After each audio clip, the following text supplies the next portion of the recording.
Halo teman-teman semua, kali ini kita akan belajar tentang jenis-jenis mekanisme pertahanan diri manusia. Sebelum kita memasuki jenis-jenisnya, mari kita belajar terlebih dahulu mengenai mekanisme pertahanan diri manusia. Lalu kita mencari tahu tentang cara kerja mekanisme pertahanan diri. Nah, teman-teman semua, bagaimana? Sudah mengerti kan bagaimana cara mekanisme pertahanan diri manusia itu dan cara kerjanya? Mari kita langsung saja menuju ke jenis-jenis mekanisme pertahanan diri manusia yang telah dijelaskan oleh teman-teman kita. Salah satu jenis mekanisme pertahanan diri yaitu ada negativisme, proyeksi, dan rasionalisme. Negativisme yaitu sikap perlawanan baik secara aktif maupun pasif terhadap permintaan orang lain. Negativisme aktif terjadi ketika seseorang melakukan hal yang berlawanan dengan permintaannya. Sedangkan negativisme pasif ditunjukkan dengan menghindari harapan yang ada. Contohnya, ada seorang anak yang di sekolahnya tidak sesuai dengan minat, maka ia sering bolos sehingga prestasinya menjadi kurang dan menurun.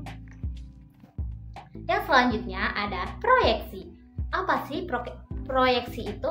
Proyeksi mekanisme pertahanan di mana seseorang mengalihkan sikap buruk atau perasaan negatif yang dimiliki kepada orang lain. Misalnya, seorang murid tidak lulus lalu mengatakan gurunya sentimen kepada dia. Yang selanjutnya ada rasionalisme. Apa sih rasionalisme itu? Rasionalisme yaitu cara individu membenarkan perilaku yang tidak baik dengan memberikan alasan yang tampak logis. Contohnya, ada seorang anak yang menolak bermain bulu tangkis dengan alasan sakit, padahal sebenarnya dia takut kalah. Seperti itu penjelasannya. Bye-bye.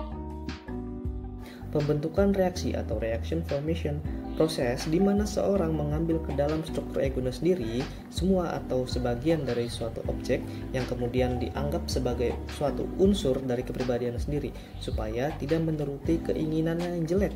Maka sebagai penghalang diambil sikap perilaku yang sebaliknya.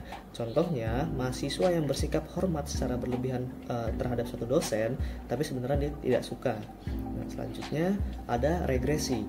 Regresi adalah keadaan di mana seorang kembali ke tingkat yang lebih awal dan kurang matang dalam adaptasi. Bentuknya yang ekstrim adalah seperti kayak tingkat kanak-kanakan, keadaan seseorang yang kembali ke tingkat perkembangan yang sebelumnya dan kurang matang dalam adaptasi.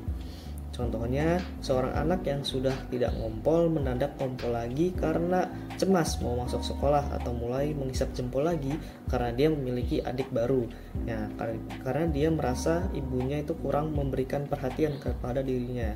Lalu ada sublimasi. Sublimasi adalah proses dengan apa kehendak-kehendak dan tidak sadar dan tidak dapat diterima disalurkan menjadi aktivitas yang memiliki nilai sosial yang tinggi. Dorongan atau kehendak yang tidak dapat disalurkan menjadi aktivitas yang memiliki nilai sosial. Contohnya, seorang yang tidak suka berkelahi kemudian dia menjadi atlet petinju. Jenis-jenis mekanisme pertahanan diri itu ada yang namanya penyangkalan atau biasa kalau anak zaman sekarang tuh bilangnya denial. Nah, apa sih itu denial? Denial itu adalah mekanisme di mana seseorang menolak kenyataan yang menyakitkan atau menimbulkan kecemasan secara gak sadar. Nah, ini bisa berupa penolakan terhadap pikiran, keinginan, atau situasi yang sulit. Nah, untuk situasi yang biar kalian lebih paham nih, contoh, ada seorang ibu yang menolak atau gak menerima bahwa anaknya ini tuh mengalami keterbelakangan mental. Nah, jadi sama si ibu ini tuh anaknya dititipin ke saudaranya yang jauh gitu. Nah, selanjutnya ada pemindahan atau displacement. Apa sih pemindahan itu? Perlu kalian ketahui bahwa pemindahan itu adalah mekanisme di mana emosi yang tertahan dialihkan ke objek, ide, atau orang lain daripada ke sumber aslinya. Nah, contohnya itu kayak misal ada anak yang dimarahi oleh ibunya. Nah, si anak ini melampiaskan kemarahannya ini dengan memukul adiknya. Selanjutnya ada disosiasi. Nah, disosiasi ini adalah mekanisme di mana seseorang ini memisahkan atau mengabaikan emosi dari situasi yang menyakitkan agar lebih mudah diterima oleh dirinya. Contohnya, misal ada orang yang mengurangi rasa sedih akibat kehilangan orang tercinta, atau misal dia kehilangan pacarnya gitu ya, dengan mengatakan dia tidak, atau dia sekarang udah nggak menderita lagi. Nah, bagaimana nih teman-teman semua penjelasan dari teman-teman kita tentang jenis-jenis mekanisme pertahanan diri manusia. Selanjutnya masih ada nih contoh dari teman-teman kita yang akan memberikan contoh tentang mekanisme pertahanan diri manusia ini. Mari kita saksikan ya. Kenapa ya?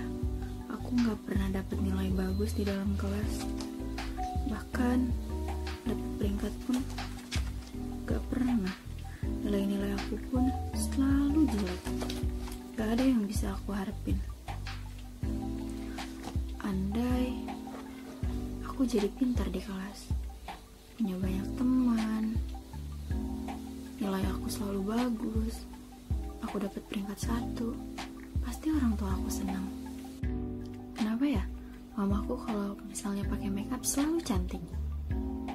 Aku jadi pengen nyoba deh untuk niruin mama kalau mau kemana-mana selalu pakai makeup.